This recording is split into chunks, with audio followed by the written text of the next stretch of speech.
Ready to go? Okay. You ready? Good morning. I am Todd Ferrante, President of the Worcester County Board of Education. I'm accompanied today by the Superintendent of Schools, Mr. Lou Taylor, and my other board members. Thank you for being with me today. We appreciate you joining us today for some very important information on the matter of school safety. At the conclusion of my statement today, any clarifying questions may be directed to our Chief Safety Officer, Dr. Annette Wallace. The Worcester County Board of Education has been working in good faith with the Worcester County State's Attorney's Office and the Sheriff's offices regarding the concerns they brought before us in mid-September. However, as our law enforcement officials have abandoned the work in favor of a public forum, the Board of Education is left with little choice than to correct the record publicly, and we will do that today. To provide some context on how we've reached this point, in early 2023, the Chief Safety and Academic Officer expressed to the school system leadership that we needed to re-examine the Memorandum of Understanding, or the MOU, between the board and the Sheriff's Office. This led to months of collaborative and productive work, and ultimately resulted in the board's adoption of a new MOU in August. On August 10th, the sheriff and his staff presented to the school and the central office leaders the new MOU and the revised standard operating procedures regarding school safety at the annual school system leadership meeting. Prior to the start of the current school year, the school system law enforcement officials jointly presented the information on a strong partnership between agencies and the collective desire to keep our schools safe. Just 12 days into the school year, the sheriff and the state's attorney sent a joint letter to the Board of Education expressing why they described grave concern about school safety. In early October, the Board of Education held a closed session meeting to hear the presentation from the state's attorney and the sheriff regarding their concerns related to school safety. At that time, both law enforcement officials requested the superintendent of schools and the chief safety officer be excused from the meeting of their presentation. However, the board felt this was unreasonable and asked if any meaningful work were to take place, they needed to be present. During their initial presentation, law enforcement officials presented data which Ms. Heiser noted Tuesday was questioned as mischaracterized calls for service as crimes. To clarify for the public, calls for service track any instance in which law enforcement, including our school deputies, are contacted by the school. These calls include a wide range of circumstances from traffic violations to animals and on the property, and yes, incidents of aggression. But what is important to understand is that calls for service do not equal a crime. Turning to Tuesday's presentation by law enforcement, it is unfortunate to see some misleading tactics in play yet again. So at this time, we would like to address each of these data charts presented by law enforcement officials this week so that our community has a complete and accurate understanding of what's going on in our schools. And with that, I'll turn it over to our superintendent, Mr. Lou Taylor. Lou?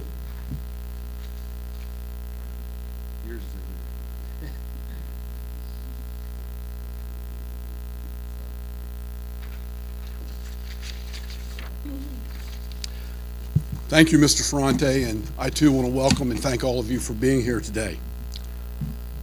To be clear, school systems do not track crime. This is a law enforcement's role.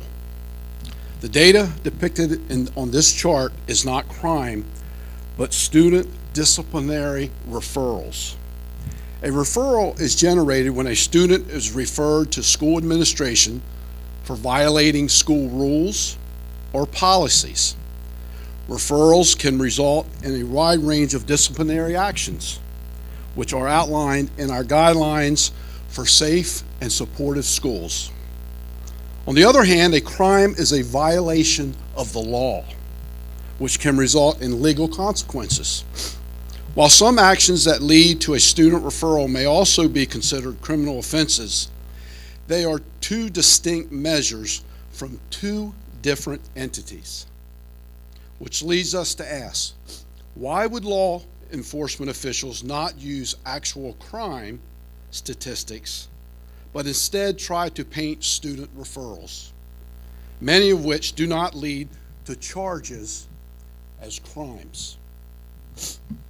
The next slide presented, which again is based on disciplinary referrals, not crime, we must ask why the state's attorney and sheriff chose to omit current year referral data that they were provided. We believe it was omitted because this data tells a very different story, that the safety and disciplinary practices in Worcester County Public Schools has put into place are in fact providing effective and reducing student referrals. So let's take a look at what that actually looks like.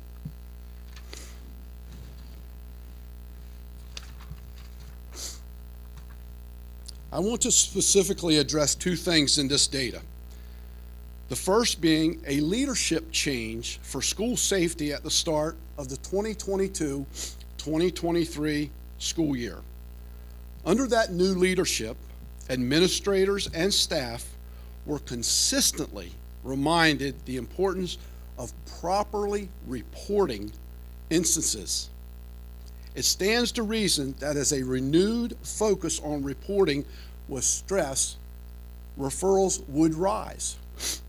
Second, in addition to reporting practices, leadership convened and spearheaded a team of professionals that included mental health, special education, student services, and our safety manager to redesign our code of conduct to better reflect the safe and supportive school environments that we want our schools here in Worcester County to be.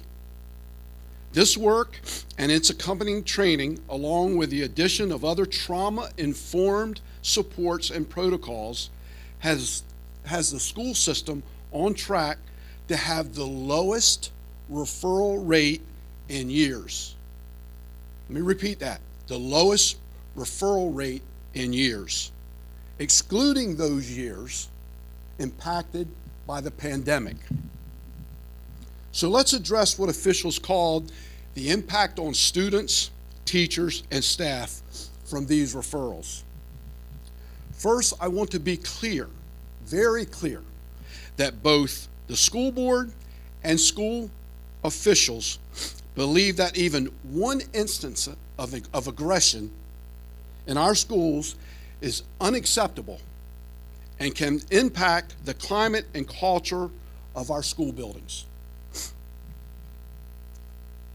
But to address these graphics directly, we assume that law enforcement was attempting to calculate a percent of increase based on the referral data they had shared in a previous slide.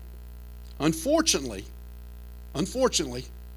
law enforcement chose to use the 2019-2020 school year as their 2019 data to calculate these numbers. And of course, we all remember that school buildings were closed that year from mid-March through the end of the school year due to the pandemic. So to make it a true full-year comparison, we used the referral data from the 2018-2019 year and the 2022 and 2023 school years. We calculated the following. The number of reported referrals for physical attacks on students increased by 20%. The number of reported referrals for fighting in schools increased by 42%. The number of reported referrals for verbal threats against a student increased by 7%. The number of reported referrals for physical attacks on staff increased by 73%. The number of reported referrals for verbal threats against a teacher actually decreased by 8%. Lastly, there is no data to support law enforcement's claim that more teachers would be injured or assaulted as a result of increases in referrals. I also want to point out that the Maryland Association of Boards of Education, as we know it, MABE, recognized our schools for their successful implementation of the UCARO a crisis intervention technique emphasizing non-physical strategies to managing challenging behaviors in our schools while prioritizing the well-being of students in distress. The same incomplete data set was used to calculate and create this chart related to middle school referrals. What I want to point out both here and on our next slide is that we know these are the hardest years for many of our kids. But for law enforcement to paint this as a new challenge is entirely misleading. As you can see, the percentage of referrals regarding physical attacks on students occurring in our middle schools is in line with the historical percentage rates. Now looking at referrals for fighting, the data trends similarly across the years. Again, you can see here that law enforcement is drawing an inaccurate comparisons by using 2019-2020 school year data. You can see here on the screen that when we use the full 2018-2019 year data, these numbers are starkly different. I also want to stress again that because of our focus on reporting during the 2022-23 school year, we believe this is why there is a higher number of referrals. But again, current year projections are looking very, very promising. I was saddened and frankly appalled to see our elected law enforcement leaders choose to manipulate student referral data in an attempt to say our schools were hot spots for assaults. I'll say it again.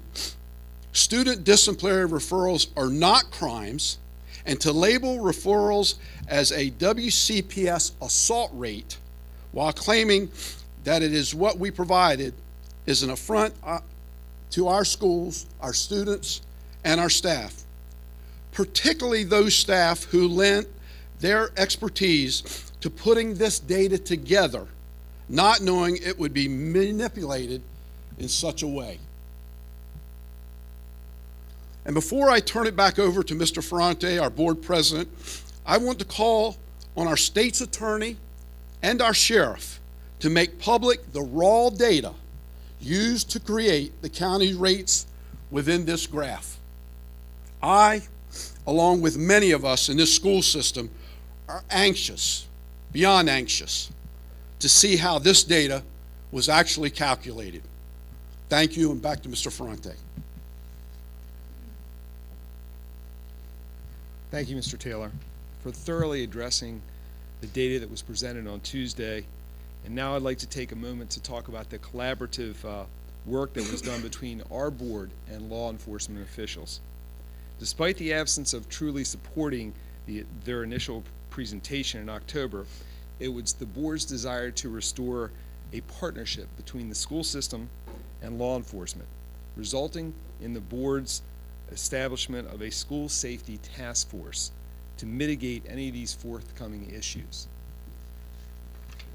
The task force met 7 times and spent countless hours discussing and evaluating the state's attorneys and sheriff's concerns, and in turn, sharing the task force work with the full board. We came to a consensus on pathways.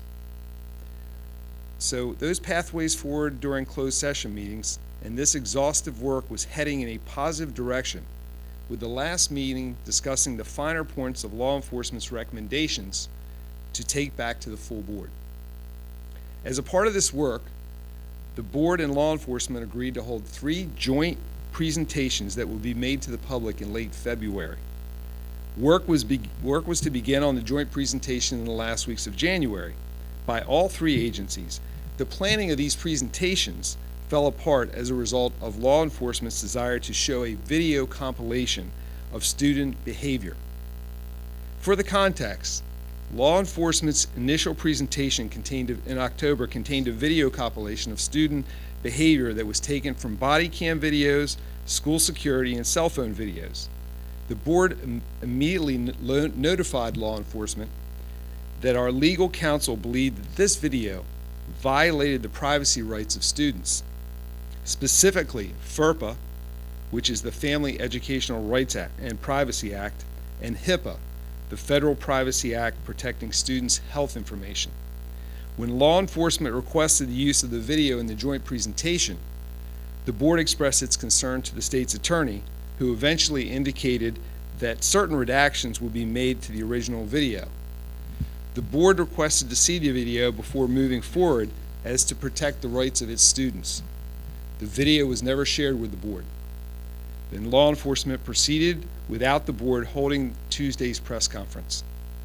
The board made it clear that we believe that a joint presentation by all three agencies would be far more effective than any presentation, and requested that law enforcement continue to try to work towards a joint presentation. The board was surprised to learn of Tuesday's press conference, and it was only made aware that it was occurring by media inquiries of our coordinator of public relations office. Very disappointing. On the last point related to the task force, I want to clarify that the state's attorney and the superintendent, she said they flatly refused to attend the last task force meeting.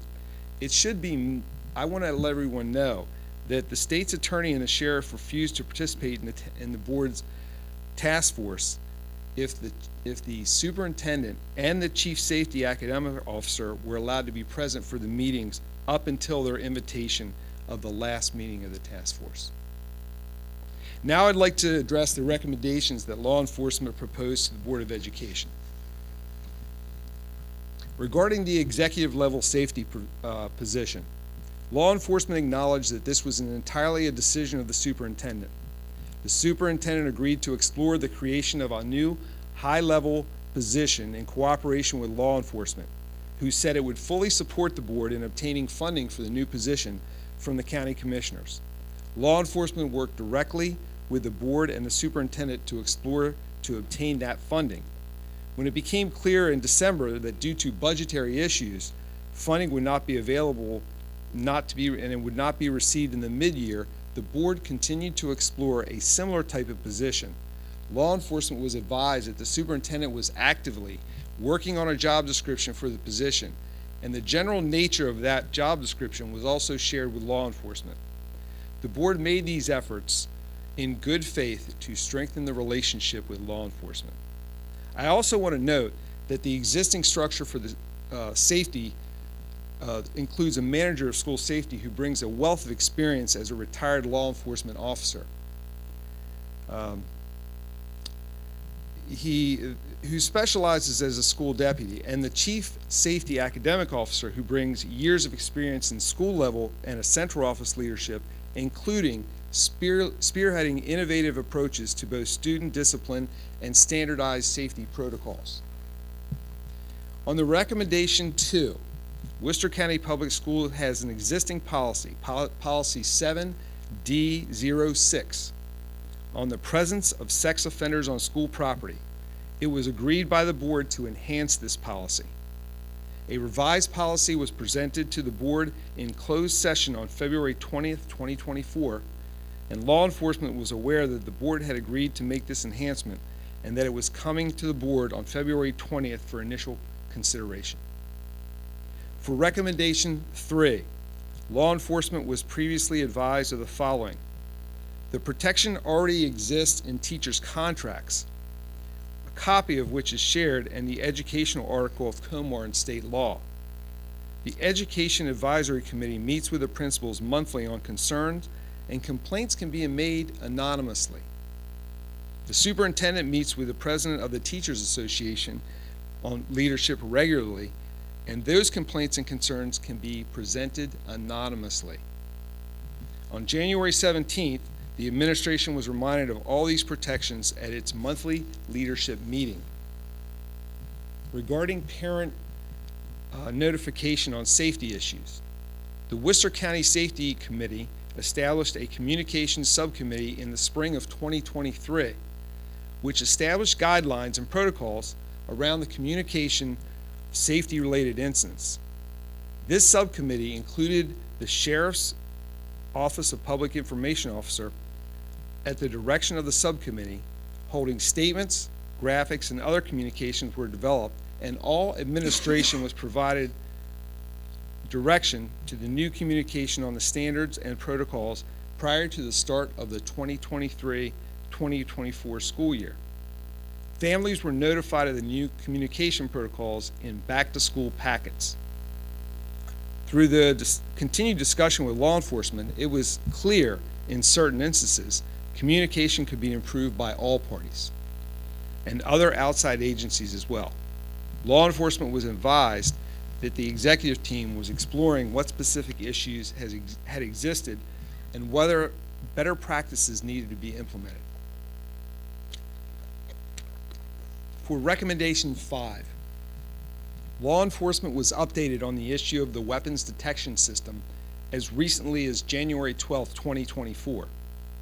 It is also known by law enforcement that the Worcester County School Safety Committee has already established a weapons detection subcommittee that includes law enforcement involvement, which met last January 23rd, and its recommendations were presented at the February 20th board meeting.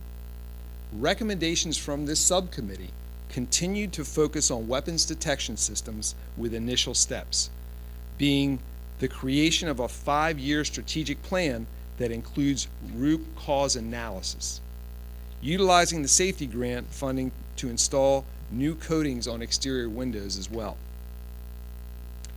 On the cell phone ban, law enforcement is correct that the board decided not to accept its recommendation to prohibit cell phones.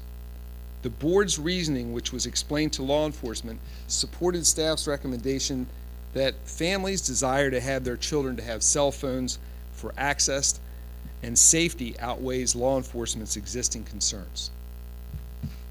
And regarding our hardening our schools as targets, law enforcement is aware that the school system has applied and received $43,000 from the Maryland Center for School Safety with the specific task of assessing our schools as hardened targets. The Worcester County Sheriff's Office has agreed to implement this work by September of 2024. It was further agreed that this will be a part of the job description for the new cabinet-level safety position. Law enforcement was previously so advised. Regarding frequent canine scans, the board agreed that only law enforcement agency to conduct canine searches in schools would be the sheriff's office, and that the board requested that the said searches be done as frequently as monthly. The sheriff's office agreed, and this was communicated to the task force by the sheriff's chief deputy. However, to date, only the following canine searches have occurred: October 18th, 2023, October 26th, 2023, and January 16th, 2024. Regarding the trespass orders, consistent discussion has taken place between the agencies on this issue, and the board has explained to law enforcement that the reservations on the effects of trespassing students. The board would still be required to meet the educational needs under the existing law that students were trespassed. Regarding making a public statement, I've already kind of addressed why the joint presentation did not occur, but a brief overview on the screen is on the screen if anyone needs to read it. A survey was initially discussed on the matter of the law enforcement's presentation to the board on October. However, all three agencies were considering a method to sending a survey in the manner of how to best formulate survey questions. Law enforcement was provided with a survey that already existed that was completed by all teachers and students. This included school safety questions as well. We recognize that further discussion is needed to continue. Regarding discipline in our staff, law enforcement was advised that there is an existing policy in place that any misconduct by staff and provided that policy. Law enforcement was further advised that the board was unaware of any incident where an alleged victim of the MOU since their initial presentation in October. As recent as January, law enforcement affirmed that progress has made relationships have been repaired. And while I wanted to see continued forward progress, things were going better. It is also worth noting, at the most recent meeting of the Worcester County Public School Safety Committee, law enforcement affirmed that our schools are safe. Our schools are very safe. And lastly, on the request for advocacy. This was not originally requested by law enforcement, but came after the board was arranged for law enforcement to meet with the subject matter of expert school law as recent as January 12th, to discuss the hurdles and the obstacles that exist that are frustrating school discipline for all agencies. The board had hoped to have continued discussion with law enforcement as to what legislative initiatives should occur. And I'll turn it back now to Mr. Taylor to conclude our presentation.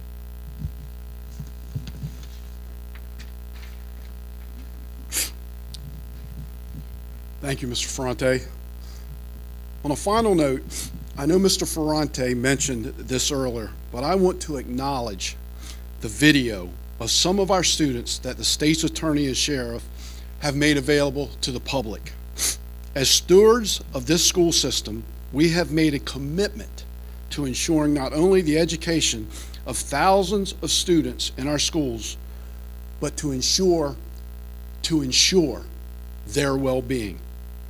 The video depicts several unfortunate instances that I assure you are not condoned at any time by our school system, and appropriate consequences were levied. These instances were also reported to law enforcement in alignment with our protocols. A survey initially was discussed following the law enforcement's presentation to the board in October. However, all three agencies were considering a method of sending a survey and the manner on how to best. What's that? I'm sorry. Okay, I'm sorry. Acts of aggression are never acceptable in our schools. Let me say that again. Acts of aggression are never acceptable in our schools. And we continue to work toward creating learning environments where all students feel accepted and cared for. This work is obviously never, ever done.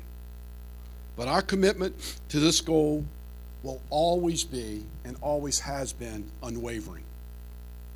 I would like to close today by echoing back the call to our law enforcement officials that we, too, would like to see our partnership restored once again.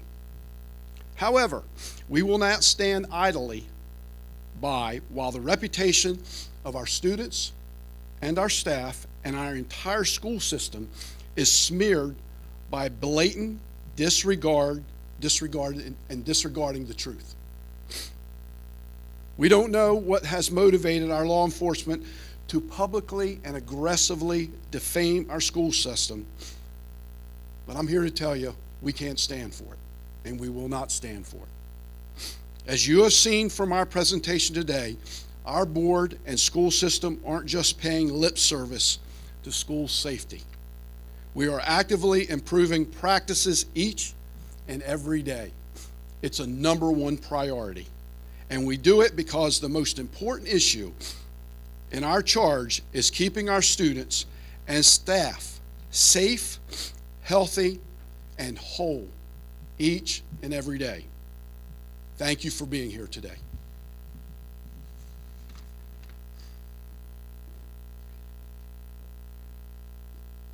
This concludes our conference, and any questions will be taken by Dr. Annette Wallace here to my left, your right. Thank you.